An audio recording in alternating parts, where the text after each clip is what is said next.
Il-ħadd tajjeb lilkom tal-ispettaturi Maltin u Għawċin u nistednukom għal din iktar mill-intervista diskussjoni il-ħadd fil-ħodu mal-Prim Ministru ta' Malta, Dr. Roberta Beqla. Nsellimlek, Prim Ministru. Nsellimlek, John, il-ħadd tajjeb lilek, il-kulħadd il-poplu Malti u Għawċ il-kull minnet isegwina. Kif? Ninsab tajjeb. Isma' ħanibda b'ftit lightness jgħidu. Gawdejtu s-sajf kif xtaqt. Kien sajf ta' ħidma, bħal ebda sajf qablu. Imdorri naħdem fis-sajf u naħdem bħala avukat dejjem ħdimt tagħmel dak ix-xogħol li ma jkunx irnexxilek tlaħħaq miegħu matul is-sena. Imma dan kien sajf partikolari, kien sajf illi il-pressjoni ta' ħidma kienet waħda kontinwa, kienet pressjoni li għandek pressures ġodda li prinċipalment kienu minħabba l-pandemija. Imma kellek pressjoni ġdida. Jew pressjoni li kienet hemmhekk fis-snin ta' qabel u din is-sena inħasset iżjed għaliex maduda mal-pandemija kellek il-pressure tal-immigrazzjoni regolari fejn f'mument minnhom imbagħad kellek inti dan il-fenomenu illi mhux biss kellek il-wasliet, mhux biss kellna dawk l-għexieren mijiet anzi teluf ta' persuni fuq ix-xtut Libiċi li bdew jitilqu ġejjin jew lejn Lampedusa jew lejn Malta, imma li f'mument minnhom imbagħad fil-waqt li fil-bidu konnet nesperjenza wasliet ta' immigranti li ma kinux infettati bil-Covid. F'mument minnhom imbagħad bdejna nesperjenza wasliet ta' persuni illi kellek 3/4 tad-dajsa, nofs id-dajsa li kienu qed ikunu infettati. Mela hemmhekk l-istrateġija tagħna kellha tilqal dawn il-pressjonijiet ġodda u għaldaqstant sodisfatt bil-ħidma illi għamilna.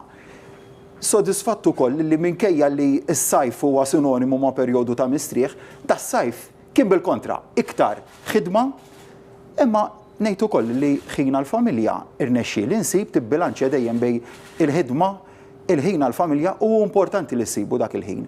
Għaliex anka li kien nifsek il-mod li jirnexxielek imbagħad tibqa' affukat fuq kif se tindirizza d-diffikultajiet li sfidi li jkollu l-pajjiż, fuq kif se tkompli tagħmel il-ġid fuq kollox, importanti li ssib dan il-bilanċ tant nemmen fih bejn il-ħin tal-familja, il-ħin tax-xogħol. U meta jirnexxielek iżżomm tikkombina dawn iż-żewġ elementi nemmen li l-prodott li toffri lin-nies ikun wieħed aħjar. Insomma, illum it-teknoloġija moderna ma tħallikx ikollok il-privatezza kollha u għamlu ħabta f'da sajf jiduru videos tiegħek fuq il-pontun, iddur lemmu law, għandi kursita żgħira ta' ħili. Kont qed tikol ġilat fuq dak xi flavor kien vanilla, ċoklit, jiednat, strawberry. Kursita fuq il-ġelata għandi bissier. Diffiċli biex niftakar għaliex inħobbhom kollha u biddi regolarment. U t-tifla bħali ġifieri kienet dak il-video kienet qed tinxi ftit warajja. Apparti ċajt kollu. Meta jiġru dawn l-affarijiet, ma jkunx hemm momenti fejn tajt pereżempju ix-xjat inxam il-bidejja ma nistax laqqas natas kulħadd tassa tiegħek. Ikun hemm dak il-momenti fil-ħajja tiegħek kemm privata ma anke dik politika. John, kieku f'ċirkostanzi normali forsi kont nirraġuna kif qed tgħid inti. Imma fimtu koll ir-reazzjoni tan-nies. Fimti reazzjoni tan-nies illi huwa moment partikolari li hemm min jixtieq isiefer u qiegħed jiddejjaq isiefer. Minħabba biża'. Dik nifhem allura. Jiġifieri jekk tgħid li l-politiku għandu xi kollu l-ħin tal-rilassament tiegħu. Ngħid illi iva, imma nifhem ukoll ir-reazzjoni tan-nies. Jiġifieri kieku f'ċirkostanzi normali mod, din id-darba mod ieħor, però li semmejt il-mezzi teknoloġiċi, meta nkun imsiefer naħdem iżjed. Til-ġimgħa se nkun imsiefer il-Kunsill Ewropew. Jumejn ta' ħidma li se jkunu l-iktar jumejn intensivi. Ħafna minnhom fil-waqt li inti tittattendi għall-Kunsill għandek il-laqgħat tal-Kunsill importanti immens, fl-istess waqt trid tlaħħaq ma' tmexxija tal-pajjiż ukoll, jiġifieri dik nagħmilha bil-mezzi teknoloġiċi, prinċipalment bl-użu tal-mobile phone. Jekk għandek kwistjoni t-immigrazzjoni, narġa' mura l-immigrazzjoni, ma tistax tgħid inti għax qiegħed jumejn il-Kunsill, tintefa' fuqha u ssolvija. L-istess ġara meta kienet btala privata ta' jumejn 3 ijiem, hemmhekk ukoll insertajna problemi t-immigrazzjoni, problemi oħrajn li ma tistax toqgħod tgħid jien qiegħed vaganza u se noqgħod nikol il-ġelat, trid titlaq minn idejk u tittaħdem. Imma dik hija l-kariga ta' Prim Ministru tal-pajjiż li ma tistax inti tifhem u taċċetta illi priorità anka jekk inti msifer fuq tala privata tibqa' it-tmexxija tal-pajjiż. Għaliex ir-realtà turik li għandek responsabbiltà f'data fuqek illi ikolli ngħid m'hawnx ikbar minnha. U r-responsabbiltà u l-peace huwa tqil u mbagħad tibda tiġi xi ħaġa awtomatika li inti f'kull ħin mal-ġurnata il-ħin kollu iffukat fuq li tara li l-pajjiż mixi b'mod tajjeb, li n-nies ma jonqoshom xejn, Għajt nagħmel customer care, ġifieri xi ħaġa li diffiċli tagħmelha, bżieda mal-impenji li diġà jkollok, imma nħoss li hija kruċjali. Li jekk bat li xi ħadd u qed jgħid l-isma' għandi l-mamma jew il-papa qegħdin l-isptar, nagħti eżempju, u hemm bżonn din it-tip ta' kura. Kellna l-kwistjoni ta' djar tal-anzjani. Fejn jien ġejt informat minn ġenituri, minn tfal li kellhom il-ġenituri tagħhom fid-djar tal-anzjani li ma kienux qed jingħataw servizz suffiċjenti ta' tobba. It-tobba ma bdewx imorru fid-djar residenzjali. Immedjatament tlaqna kollox minn idejna jien flimkien mat-tim tiegħi f'Kastilja, tlaqna kollox minn idejna sejjaħna laqgħat urġenza dan qed nitkellem ftit tal-jimilu fit-8 ta' filgħaġa bqajna għaddejjin sa bil-lejl sakemm ħriġna b'soluzzjoni. U s-soluzzjoni tat il-frott tagħha. Ħriġna wkoll bi strateġija ma dan huwa l-mod kif isiru l-affarijiet. Jekk ma jkollokx din l-enerġija u l-entużjażmu għall-kariga, allura tidħolx għaliha. Dak huwa l-menju ta' falxi ġdieħ. Ħaniġu għal-iktar semmit ir-responsabilità f'din risposta li kont qed ittini. Bħalissa Prim Ministru pajjiżna politikament hija taħt sħaba xejn sabiħa. Jiġifieri taqleb fejn taqleb fuq stazzjonijiet barranin tara filmati ta' rapporti negattivi dwar pajjiżna. L-istrateġija tiegħek, il-pjan tiegħek biex dal-pajjiż jerġa' politikament jara l-bnazzi b'mod internazzjonali, x'inhu? X'inti tagħmel? Jien ma nitkellimx dwar sħab, nitkellem dwar ir-rivoluzzjoni li għamilna f'daw l-aħħar 8 xhur. F'dak li huma bidla ta' taħt fuq tal-liġijiet li għandna f'pajjiżna li jitkellmu dwar il-governanza. Ara x'għamilna f'daw l-aħħar 8 xhur, meta tirrakkonta x'għamilna. Kważi tgħid possibbli għamilna daqstant f'dak 8 xhur. Bidla tal-mod kif jinħatru l-maġistrati, kif jinħatru l-imħalfin, bidla fil-mod kif jinħatar il-Prim Imħallef, bil mal-oppożizzjoni dwar Prim Imħallef ġdid, il-ħatra ta' kummissarju tal-Pulizija ġdid, il-mod kif l-inkjesti maġisterjali mixin u mixin b'ritmu illi huwa wieħed tajb, il-mod kif l-istituzzjonijiet f'pajjiżna qed jitħallew jagħmlu xogħolhom mingħajr ebda intħil, it-tisħiħ tal-Kummissjoni Permanenti kontra l-Korruzzjoni, għamilna numru ta' bidliet dat insemmi ftit mill-ħafna li għamilna. Ma fil-konfront tal-barranin dan kollu inti kif qed tipproġettatulhom? Il-barranin pajjiżi oħrajn fl-Unjoni Ewropea fil-komplement tad-dinja. Insemmi li il-President tal-Kummissjoni Ewropea, Ursula von der Leyen, kitbet kienet, nfakkar wara li għandna dal-programm ta' ħidma mal-Kummissjoni Venezja, fadal iżjed xi jsir, ma meta laqna l-ewwel fażi ta' dan il-programm ta' ħidma kienet kitbet lili ittra personalizzata u ikkongratulat lil pajjiżna għal mod eżemplari kif kien mexa mal-Kummissjoni Venezja u għal programm ta' riformi illi irnexxilna nagħmlu flimkien. Ġifieri iva l-Kummissjoni Ewropea wkoll selmitilna tal-mod tajjeb kif irnexxilna nagħmlu riformi. Iva nifhem illi f'Novembru li għadda, Diċembru li għadda, f'Jannar jiena writt pajjiż illi kien finanzjarjament b'saħħtu, ekonomikament b'saħħtu ħafna, imma li kien għaddej mi kriżi politika. Ir-realtà ta' 13 ta' Jannar li ma jista' jinnega ħadd. Kellna pajjiż fej kellna protesti qudiem Kastilja, fej kellna protesti qudiem il-Parlament, fej iva l-membri parlamentari kellna naħarbu. Ħrabna mill-kabinett ta' bil-lejl, ħrabna mill-Parlament għal darba darbtej bin-nies jaqtu fuq il-karozzi, dik kienet ir-realtà. Ftit ġranet ġibna it-tranquillità. Wara ftit ġranet bdejna bi programm ta' riformi. Il-riformi li kont wieħed ir-riformi li bdejna nimplementaw. Barra dak il-programm ta' riformi, fis-7 ta' Marzu iddikjarajna stat ta' emerġenza nazzjonali fuq livell mediku. Ġifieri inti kellek fl-istess waqt li tagħmel dar riformi, kellek li inti trid tirreaġixxi għal xi ħaġa li ma konniex nafu x'inhi. Ebda ħadd fid-dinja ma kien jaf x'inhi. Mela dan kollu madud flimkien xorta bqajna dejjem bil-programm ta' riformi, imma issa ngħid li hija il-paġna li hija maqluba. Ir-riformi li kellhom isiru saru, fadal oħrajn xi jsiru jibqgħu għaddejjin, imma issa mbagħad bħala gvern irridu naraw li il-funzjoni l-ewwel funzjoni li jiena dħalt fiha kienet illi nirrestawraw in-normalità, nagħmlu riformi li hemm bżonn fuq governanza, issa l-istituzzjonijiet għandhom l-għodot kollha meħtieġa, issa l-istituzzjonijiet tal-ġustizzja l-FIU, il-maġistrati inkwirenti, il-ġudikatura, il-pulizija jagħmlu xogħolhom. Il-gvern issa irid imexxi l quddiem il-programm u l-funzjoni nsejħilha jien ewlenija tiegħu. Il-ħolqien tal-ġid, it-tkabbir ekonomiku, il-ħolqien ta' impjiegi ta' kwalità. Fuq kollox li l-ġid jinżel għand kulħadd li jkollna tqassim tal-ġid. Hemm irridu niffokaw bħala gvern li noħolqu aktar proġetti tal-gvern, proġetti tal-privat. L-istituzzjonijiet jagħmlu xogħolhom, il-gvern imexxi l-qoddim l-istrateġija u ħidma l-ġid tan-nies. Ħadni għalija l-mistoqsija li kont se nagħmilek aktar tard dwar għax inti semmejt meta fis-7 ta' Marzu ddikjarajna stat ħanejdulu hekk ta' emerġenza f'pajjiżna minħabba l-pandemija. Konna qegħdin niġu kkunsidrati bħala l-eżempju pajjiżna ta' kif għandhom jimxu pajjiżi oħra fil-konfront tal-COVID-19. Kenna numri żgħar ta' nies li qed ikunu infettati għal xhur sħaħ. Kenna ħanajdlek riżultati eċċezzjonali, sfortunatament kenna wkoll xi mwiet għax in-nies mhumiex numri imma huma bnedmin, però issa f'dan l-aħħar din l-imbirka COVID-19 refat rasa sew f'pajjiżna. Meta kenna 3, 4, 5 persuni infettati kuljum u 7 jew 8 kenna Malta desert.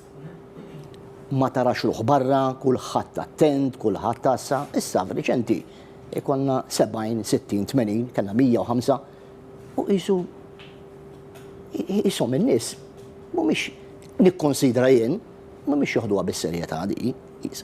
Kif tħares lejha inti dis-sitwazzjoni? Għax illum ikkonsidrati mal-iktar pajjiżi li m'għandix inkunu ta' eżempju għal ħadd ieħor. Ma naqbilx miegħek li n-nies mhumiex qed joħduha b'serjetà, nemmen li n-nies żammew sens ta' dixxilpina throughout il-pandemija. Imma nifhem ukoll illi jibda jidħol sens ta' ejja. Meta inti tkun ilek taħt restrizzjonijiet minn Marzu, ibsin ħafna kienu, April, Mejju, ibsin. Ġidak kollha 3 xhur restrizzjonijiet ibsin ħafna fejn ġejna mċaħdin minn dak li nsuh bħala normali. Li tmur f'restorant, li tmur ġo ġim, li tmur ġo bar. Umba bdejna nerħu ir-restrizzjonijiet, allura daħħal lura sens ta' normalità, imma iva xorta waħda baqa' minkejja li llum qegħdin ngħixu f'dik li nsejħilha normalità imma xorta b'numru ta' restrizzjonijiet. Xorta jibqa' l-pressjoni, tibqa' l-pressjoni fost oħrajn dwar il-ftuħ tal-iskejjel li inti taf bħala ġenitur li iva se jiftħu l-iskejjel, iva l-istudenti se jmorru lura lejn l-iskola, imma għandek realtà ġdida. Għandek realtà ġdida wkoll illum kif semmejt inti n-numru ta' infezzjonijiet mhix xi ħaġa f'Malta u għaldaqstant fil-waqt li nemmen li fl-ewwel fażi kellna suċċess, kellna wkoll suċċess għax għamilna restrizzjonijiet li kienu qibsin ħafna. Dak ir-restrizzjonijiet li għamilna dakinhar tista' tagħmilhom illum, ir-risposta ngħid li ikun diffiċli ħafna u toħloq sens ta' dbatija u dwejja lin-nies kieku kellek tagħmel daw ir-restrizzjonijiet.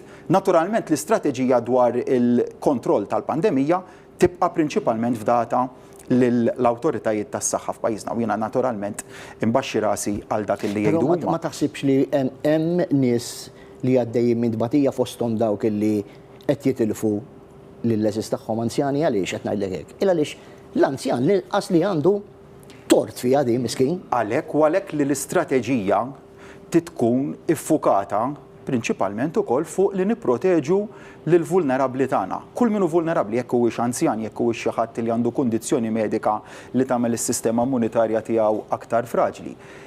U għalhekk li jrid ikun approach li huwa targeted, però xorta waħda nibqa' ngħid illi f'pajjiżna għad għandna mhux biss kontroll tajjeb tas-sitwazzjoni, imma meta tikkumpara ma' pajjiżi oħrajn, iva ħares lej diversi pajjiżi mhux biss fil-kontinent Ewropew, imma li l-innu koll ma prinċipalment nifukaw fuq x'qed jiġri fl-Ewropa l-iktar pajjiżi qrib tagħna. L-Ingilterra fost pajjiżi oħra ħanet eżempju wieħed projezzjoni li jkollhom 50,000 persuna pożittiva kuljum għaldaqstant.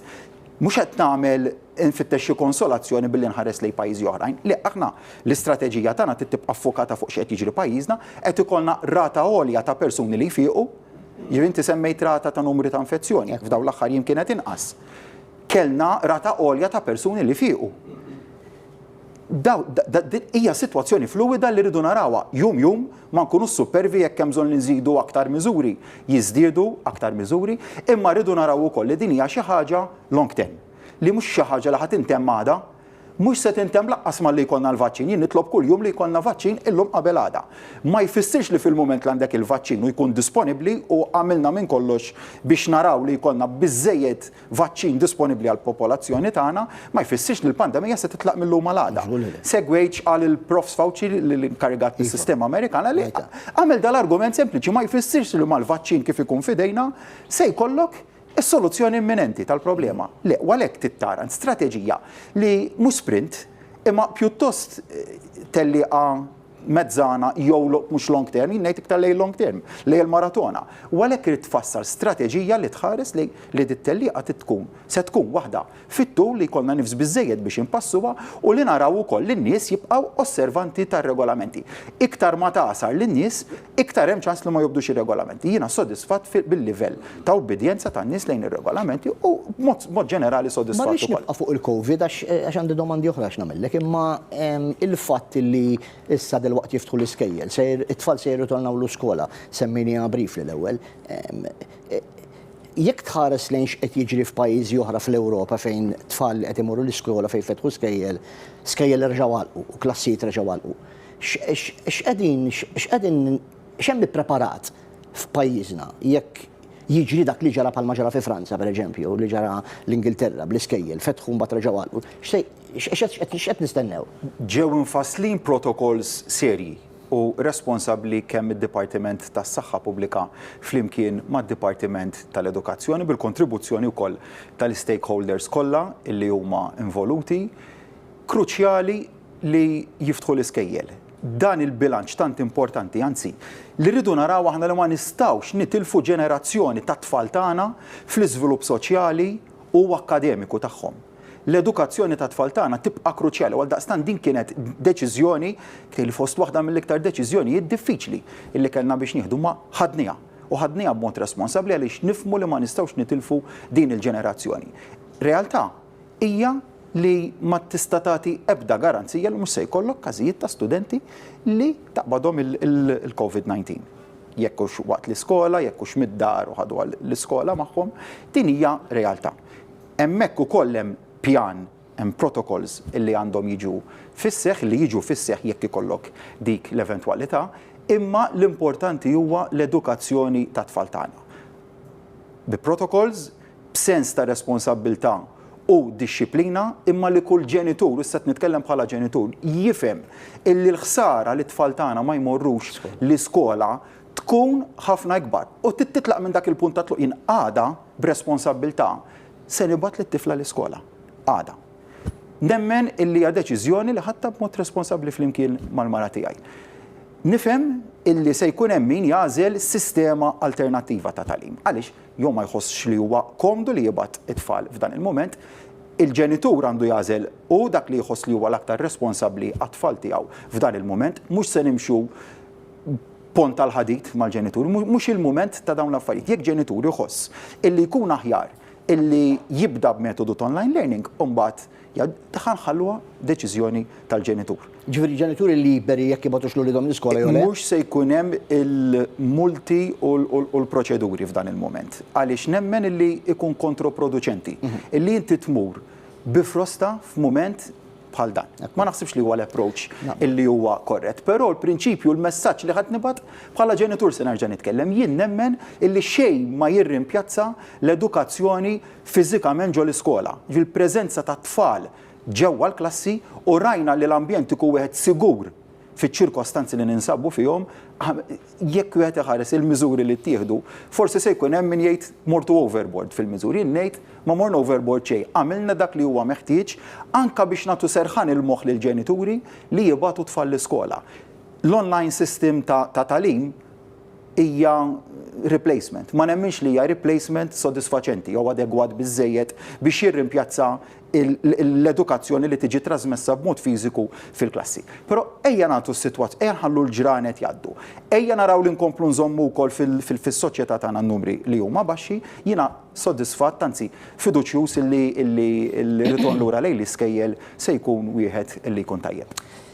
Fost il-ħafna issues li konna matul il-ġimgħat u l-ġranet f'pajjiżna li kulħadd jiddiskuti, għax ovvjament kulħadd jara l-online papers, jara l-gazzetti, jara l-aħbarijiet, jiena xorta nibqa' nemmen illi fil-post numru wieħed tibqa' l-ikbar problema u ġeħ ta' ras għal Maltin u l-Awċin l-immigrazzjoni. Nhar il-ħadd meta kont qed wieġeb domandi ta' Peppi Azzopardi ġobni l-fatt kif weġibt li Malta hija full up. Ma jistax ikun li Malta tibqa' tirċievi aktar nies. Żewġ domandi żgħar. X'se tagħmlu biex ma jkollniex aktar immigranti illegali f'pajjiżna u hemm soluzzjoni għal kwantità kbira li għandna diġà overloaded bihom x'se jiġri minnhom daw se jibqgħu għal dejjem? Grazzi, John. Garanzija li ma se tasal ebda dajsa oħra. M'hemmx. F'Malta ma tistax tagħtiha. Għax inkun qed nagħmel weda firħa. Li rnexxilna nrażnu b'mod qawwi u qawwi ħafna statistikament jekk tħares. Nikkumparaw mas-sena l-oħra ma ta' qabel ma' snin amministrazzjonijiet preċedenti, ktar għal-waslit li kellna fix-xhur li jaħarqu f'osthom Awwissu, terz waslu f'Awwissu. Jiġifieri kellek il-Libja sitwazzjoni politika ta' ħraqnar li waslet biex in-nies jibdew jaħarbu mill-Libja. And yet telqu iżjed mill-Libja u waslu terz f'Malta ta' dak li waslu f'Awwissu tas-sena ta' qabel. Mela naqqasna l-wasliet b'żewġ terzi. U allura jiena l-bieraħ li nisma' kandidat prospettiv, kandidat tal-ħatra ta' kap ta' oppożizzjoni jgħid li Malta ma tistax tikkumpara l-immigrazzjoni u lil Malta ma' karozza tal-linja u ma tistax tgħid li hija fuq l-app. Jien letteralment ma nistax nifhem ma nemmix dak li qiegħed nisma'. Għaliex fuq il-prinċipju bażiku li Malta hija full app għandna naqblu. Għax jekk ma tkunx konvint minn dak il-prinċipju, aħseb war inti kemm se tirreżisti u tiġġieled dil-problema ma' pajjiżi barranin, jekk inti l-messaġġ li titrasmetti se jkun pajjiżna mhux full app, awtomatikament ċed tgħidilhom niflaħ iżjed. Niflaħ iżjed wasliet. M'għandi bżonn rilokazzjoni ta' immigranti u nsemmejt żewġ punti. X'se nagħmlu b'dak l illum? Rajna kif din il-ġimgħa irnexxilna nirrilokaw numru ta' immigranti fid dawk li kienu diġà f'Malta. Irnexxilna nibatuhom lejn pajjiżi oħrajn, se nibqgħu għaddejjem din il-ħidma, imma il-problema prinċipali tibqa' li waqfu aktar wasliet. Nerġa' mmur lura għal xi smajt il-bieraħ jiena. Xi smajt il-bieraħ mill-kontestanti jew kontestanti għal kariga ta' kap tal-Partit Nazzjonalista li jgħidulek għaliex Malta għandha l-obbligi internazzjonali. Dak nafuh u għabbina bihom ħaddieħor. Imma din hemm issa ma nistgħux nitilqu minnhom, mela dak l-obbligi qegħdin hemmhekk issa. Kif se ddur magħha l-problema? Jew billi tgħid maħniex full app naqdu l-obbligi internazzjonali u ndaħlu dajjes Malta u fil-mument li jidħlu mbagħad diffiċli toħroġ in-nies lura. Jon kella se nsolvu l-problema billi morru fis-sors tagħha. Billi noħolqu is-soluzzjoni fix-xtut tal-Libja, inżommu it-tluq, mela mhux indaħlu l-wasliet, inżommu tluq. U dak l-obbligi jew il-raġunijiet umanitarji ejja naqduhom fuq ix-xtut tal-Libja. Billi naraw li hemmhekk ikun hemm kundizzjonijiet li huma tajbin mhux Malta waħda flimkien mal-bqija tal-Unjoni Ewropea. U dal-messaġġ li qed iwasslu kontinwament anke fid-diskors li għadni kif għamilt lin-Nazzjonijiet Uniti kontinwament f'livell Ewropew ejja nsibu soluzzjoni fi xtut li biċi x'sens jagħmel li inti tħalli. Dajsa titlaq, taqsam mit-tmil. Mela għandek il-sogru tal-arqa. Tidħol fl-SAR tiegħek. U mbagħad tibda tara x'se tagħmel dak il-ħin. Jien qed ngħid. Ejja nsolvu l-problema noqtlu l-waqfiet, nrażnu l-waqfiet. Jekk imbagħad dajsa telqet, naraw kif ma tidħolx fl-SAR tagħna, jekk daħlet fl-SAR tagħna, xorta waħda naraw kif insibu s-soluzzjonijiet. Imma din hija in-numri ma niżlux b'kombinazzjoni kif tispjega inti, kif tispjega li għandek jiżdiedu it-tluq ta' immigranti mixtut libiċi u jonqsu f'Malta. Sa fejna fihom ma faqset ebda gżira fin-nofs bejn Libja u Malta, mela ir-riżultat sodisfaċenti li kellna huwa frott l-impenn u l-ħidma li ħdimna biha. Imma ma jistax ikoll fuq din ukoll se nsibu l-oppożizzjoni li tagħti ġofina u tgħidilna issa aqqas fuq il-politika prinċipali, il-prinċipju maħnet naqblu, għax jekk il-messaġġ jien immur issa dil-ġimgħa l-Kunsill nerġa' nqajjem il-kwistjoni tal-immigrazzjoni u ngħidilhom għax qegħdin full app waħna żaru ma nifilħux iżjed. Jgħiduli inti kellek il-kap jew l-kap prospettiv jgħid li m'intomx full app ċettejt. Din hija realtà ta' kif qed ikollna naħdmu. Xorta waħda jien mhux se naqta' ma qtajtx qalbi. Kienet problema li kulħadd qal li mhux se jirnexxilek issolvija, solvi kollox barra dik. U rejna x'kapaċi nagħmlu. Solvejnija kollha kemm hi? Le, fadal iżjed xi jsir. Jiena nissuġġeri lek ħaġa waħda żomm f'qalbek u f'moħħok li n-nies imdejqin.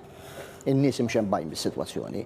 Iċ-ċittadini Maltin imdejqin b'sitwazzjoni tal-immigranti, ġifieri u da tara u tismaħħa fid-diskussjoni kuljum fit-triq ta' Prim Ministru. Jien nista' ninsa n-nies tal-Marsa, n-nies tal-Ħambru, n-nies f'lokalitajiet oħrajn. bekk il-tqajt għamilt ftit tal-jemilu ġiet rapportat ma' sindki ta' diversi lokalitajiet flimkien mal-Kummissarju tal-Pulizija, l-Ministru għall-Internu Sigurtà Nazzjonali ma' diversi persuni oħrajn għamilna konferenza ta' aktar minn satej ġast nisimgħu il-problemi. U jgħidulek, pereżempju, f'Birzebbuġa s-sindku jagħtik eżempju ta' xi ħadd miexi Malti u ħadulu il-papoċ minn saqajh. X'jiġifieri? Daw affarijiet li ma naċċettawhomx. Imma l-bieraħ sodisfatt illi xi ħadd li jgħix il-Marsa batli għalli meta kont kritiku tiegħek jien kont. Imma llum infaħħar il-fatt li l-Mars hemm preżenza kontinwa ta' pulizija li qed iżommu l-ordni. U dik hija kruċjali, dak kien messaġġ li bieraħ verament fraħt bih. Għax li xi ħadd jibgħat li kien kritiku u jgħid isma' rajna titjib fis-sitwazzjoni, titjib fiż-żamma tal-ordni. X'jiġifieri jkollok inti xi ħadd rajt ritratt funeral quddiem il-Knisja immigrant intefa' mixħud fl-art. Mhumiex aċċettabbli, dispjaċini, mhumiex aċċettabbli dawn l-affarijiet. Aħna dil-problema rinfaċċajnija b'umanità u b'mod uman. Imma nistenna li l-Maltin u l-Awċin jiġu rispettati ġewwa pajjiżhom għal daqstant is-sens ta' dixxiplina u dal-messaġġ li qed jinbagħad mod ċar li l-forzi tal-ordni se jkunu preżenti u għalhekk is-sistema ta' patrolling fil-komunità preżenti min ma jobdix il-liġijiet hemm il-konsegwenzi. Jitressaq il-qorti u jingħata il-pieni kollha li ħaqqu. Ftit ħin baqa' hemm xi ċans ta' xi scoop se jkollna fil-budget jew. Se jkollna budget tajjeb. Żgur. 100%. Budget tajjeb fl-era Covid. U minkejja l-era Covid se jkun budget li huwa wieħed b'saħħtu. Fil-verità jekk nista' nieħu triq il-faċli li kienu joħduha l-amministrazzjoni ta' qabel l-2013 u jgħidulna għandna riċessjoni, għandna kriżi dinjija, m'hemmx tagħmel, inżidu t-taxxi, nistgħu nżidu t-taxxi, nifhem li żewġ persuni li ma tant se jirnexxilna niġbru minn għandhom, imma nistgħu nippruvaw nagħmlu hekk. Jew nistgħu ngħidu ħanissikkaw iċ-ċinturin. Inkunu qed immorru kontra l-prinċipji tal-ekonomija li jemmen fihom dan il-gvern. Dan hu gvern li jemmen fil-kwalità tal-ħajja tan-nies. U biex inti tagħti kwalità ta' ħajja tan-nies f'dan il-mument partikolari li semmejt inti, trid ikollok budget li jaħrab mill-awsterità u li jinċentiva lin-nies. Li jinċentiva x'għamilna f'dawn l-aħħar ma ninsewx. Għalkemm dan huwa l-ewwel budget uffiċjali tiegħi bħala Prim Ministru, fil-verità diġà għamilna 3 budgets, hemm insejħilhom mini budgets, l-aħħar wieħed ma tantx kien mini budget għax kien budget li xeħed ħafna fl-ekonomija tagħna imma kien investiment fin-nies u investiment lir-renda. Nsemmi fost oħrajn. Il-COVID Weight Supplement salva 100,000 impjieg mod dirett u indirett. Ħanati aħbar, dak il-COVID Weight Supplement se jibqa'. U mhux se jibqa' sal-aħħar ta' Ottubru imma se jiġi estis. Fejn kellna nuqqasijiet, fejn kien hemm persuni li stajna ndirizzajna ħalihom, irridu nagħmlu wkoll reviżjoni biex naraw jekk hemmx pockets ta' nies li huma intitolati u li setgħu ma nagħtawx dak il-benefiċċju. Il-vouchers li nidejna, suċċess kbir, saqsi restaurants jgħidulek il-beħ li reġistraw f'Lulju f'Awwissu f'Settembru wkoll. Id-diċerija li se jerġgħu ikunu hemm, veru? Ħanħallu għal-budget dik. Imma m'inhiex qed neskludiha. M'inhiex qed neskludiha. Għaliex hija miżura. Niftakar id-dibattitu li kien jekk nagħtux checks, jekk nagħtux vouchers, li l-ħsieb warajha illi inti qiegħed tinċentiva n-nies li jmorru għall-konsum u żomm ir-ristoranti, l-bars tagħna, retail outlets tagħna li huma li jżommu b'saħħithom. Aħna fiduċja li ma nemmix dil-politika ta' sħab iswed jien nemmen f'politika ta' ġid. Il-persuni b'diżabilità, il-persuni li għaw taħt il-livell tal-faqar, il-ġenituri li huma mifrudin li m'għandhom ċaħda minn uliedhom, se jkunu ċentralizzati fil-budget. Se tkun l-enfasi. Nħu pjaċir bija din id-domanda. L-enfasi li nsaħħu il-pedamenti soċjali ta' pajjiżna, r-ruħ soċjali ta' dan il-pajjiż. Targets għandna 3: pensjonanti, l-ħaddiema, in-nies li qed jaqgħu lura. Dik hija l-ewwel pilastru li fuq se jkun imsejjes dan il-budget. Da settur li nemmen fih is-soċjal u nixtieq li dan il-budget madut mal-fatt li qegħdin f'dan il-perjodu jipproġetta ruħ soċjali ta' dan il-gvern. It-tieni punt illi se niffukaw fuqu li nkomplu nippreservaw fl-impjiegi. Għalhekk il-weight supplement se jiġi estis. Fuq kollox però il-fiduċja anka b'inċentivi li rridu nagħtu lin-negozji tagħna. Nemmen illi fl-aħħar mill-aħħar in-negozji tagħna kienu kruċjali f'dawn l-aħħar xhur biex żammew lil pajjiż b'saħħtu kien sforz ta' gvern, imma iva rajna r-reżiljenza tan-negozji tagħna, il-kuraġġ li tagħmilek il-komunità tan-negozju li jagħmlu lili u rrid impattihulhom lura dan il-kuraġġ. F'da xhur kellna tant negozji li ma keċċejna l-ħadd. Issa mhux qed naraw li ma keċċew il-ħadd, issa qed naraw ġimgħa wara ġimgħa li r-rata ta' qatt f'pajjiżna qed tonqos. F'perjodu ta' pandemija fejn l-unemployment qed jitla l fuq f'kull pajjiż ieħor. F'pajjiżna trend bil-kontra. Imma dan on paper jew reali? Reali. L-unemployment f'pajjiżna ġimgħa wara ġimgħa u dil-ġimgħa kompla jonqos brata aktar mill-ġimgħa li ta' qabel. Qegħdin naraw din il-fiduċja li n-negozji tagħna qed jaraw fl-istrateġija tal-gvern u li dik trid tiġi mogħtija lura fil-budget. Livell infrastrutturali li nkomplu nikbru b'mod sostenibbli u għal daqstant hemmhekk se jkollna 4 focus areas ukoll it-titjib tat-toroq tagħna fosthom biraħ nedejna l-proġett inaugurajna parti mill-proġett ta' Central Link investiment ta' 55 miljun fosthom fondi Ewropej għalhekk konna bilha li nnegozjajna l-ikbar pakketti li qaġġab pajjiżna l-iżvilupp ta' żoni industrijali tal-pajjiż li nkomplu nattiraw l-investiment barrani lejn pajjiżna u għal daqstant hawn nagħmel appell lil min qed jipprova iħammeġ isem pajjiżna illi jieqaf l-istrateġija biex jagħti xi daqqa politika jipprova jħammeġ isem pajjiżna ma' barra minn xtutna l-investiment barrani jibqa' kruċjali u l-ambjent. Li nippromuovu ambjent. Jiena lija l-ambjent u l-ekonomija mhux jikkuntrastaw ma' xulxin, jikkumplementaw il-xulxin u fuq livell ta' importanza huma l-istess, m'hemmx priorità ta' ekonomija fuq l-ambjent, ambjent fuq ekonomija, flimkien. Hekk kif ukoll is-saħħa, l-ekonomija u l-ambjent. U għal daqstant iva imbuttatura b'saħħitha lil proġetti infrastrutturali b'investiment qawwi mill-privat. Nedejna fl-aħħar pakkett finanzjarju li għamna launching tiegħu l-inċentivi fiskali fuq il-beħ tal-proprjetà. Rajna riżultati mill-ewwel. Il-numru ta' konvenji kif tela l-fuq il-ħaqna livelli li l-ħaqnihom konna fis-snin rekord ta' pajjiżna meta ma kellniex il-pandemija. Din miżura illi ħadmet. Messaġġ ċentrali ta' dan il-budget is-soċjal imma l-importanza lin-negozji tagħna, l-bilanċ bejn ir-ruħ soċjali tal-gvern u il-projezzjoni ta' l-istrateġija tal-gvern business friendly nemmen ħafna fin-negozji tagħna u mhux se nħalli l-ħadd itihom daqqiet. Se nkun ċar ħafna fuq dan il-punt, jien se nkun it-tarka ta' kull negozju onest f'dan il-pajjiż, ta' kull ħaddiem onest, ta' kull ħaddiem li ta' kuljum iqum u jmur jaqla l-għajxin tiegħu, l-għajxin tal-familja tiegħu, jaqla l-ħobża ta' kuljum b'mod onest, se nkun tarka mhux se nħalli l-ħadd iweġġaħħom. Mhux se nħalli l-ħadd jien qed nifhem li hemm min qed iħares lejn l-istrateġija biex jipparalizza l-ekonomija tal-pajjiż u jiddispjaċini se jsib tarka b'saħħitha ħafna fija fuq dan il-punt. Mhux se nħalli l-ħadd li jagħmel ħsara lil pajjiż. Dan hu gvern li jemmen fil-ġid, fit-tajjeb tal-bniedem li iva min waqalura intellawh il fuq li min qiegħed fuq inkomplu intellawh il fuq iżjed illi jkollna distribuzzjoni ekwa tal-ġid li l-ġid irid imismijaw kulħadd, irid jesperjenzah kulħadd. Inutli jkolli nies li jsiru sinjuri ħafna u nies li jiġu foqra ħafna. U għalhekk id-distribuzzjoni ekwa tal-ġid dawn huma l-oġġettivi li għandna bħala gvern. Il-bieraħ laqajna grupp parlamentari pjanajna program ta' ħidma ambizzjuż, se nkun eżiġenti dal-messaġġ ċentrali li għamilt eżiġenti fuq kull membru parlamentari, partikolarment fuq min huwa membru fl-eżekuttiv ta' deliverables. X'se nagħtu lura lin-nies fi proġetti, f'ħidma, f'servizz lin-nies se nkun insistenti. U rrid ir-riżultati. U insistenti ħafna fuq dal-punt aħna gvern li jwettaq, mhux li jwiegħed, gvern li jwiegħed iva, imma li mbagħad iwettaq. U fl-aħħar ta' din il-leġislatura se mmorru quddiem in-nies u ngħidulhom li għamilna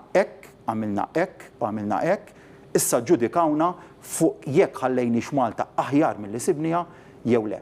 L-ambizzjoni tiegħi li dan il-pajjiż nibqa' ntellaw il fuq, nibqa' naddaf isem pajjiżna, nibqa' noħloq l-opportunitajiet għal kulħadd insaħħaħ in-negozji tagħna, l-familji tagħna, negozji, impjiegi, l-istudenti tagħna, opportunitajiet ġodda. Dan huwa min jemmen f'Malta min uħobb lil pajjiżu min uħobb il-Malta lil-Għawdex u lin-nistana. Prim Ministru għadinna l-ħin xtaqt nistaqsik iżjed imma il-ħin qasiru il-ħin jirrestrinġi. Nispera li konna l-opportunità li nitkellmu jiena u inti tisliet lis-sinjura tiegħek minn hawnhekk u liż-żgħira il-Georgia May. Jiena nirringrazzja lilkom telespettaturi li kontu magħna, nawguralkom il-kumplament ta' dan il-ħadd mill-aqwa u fuq kollox nawguralkom is-saħħa. Insellmulkom.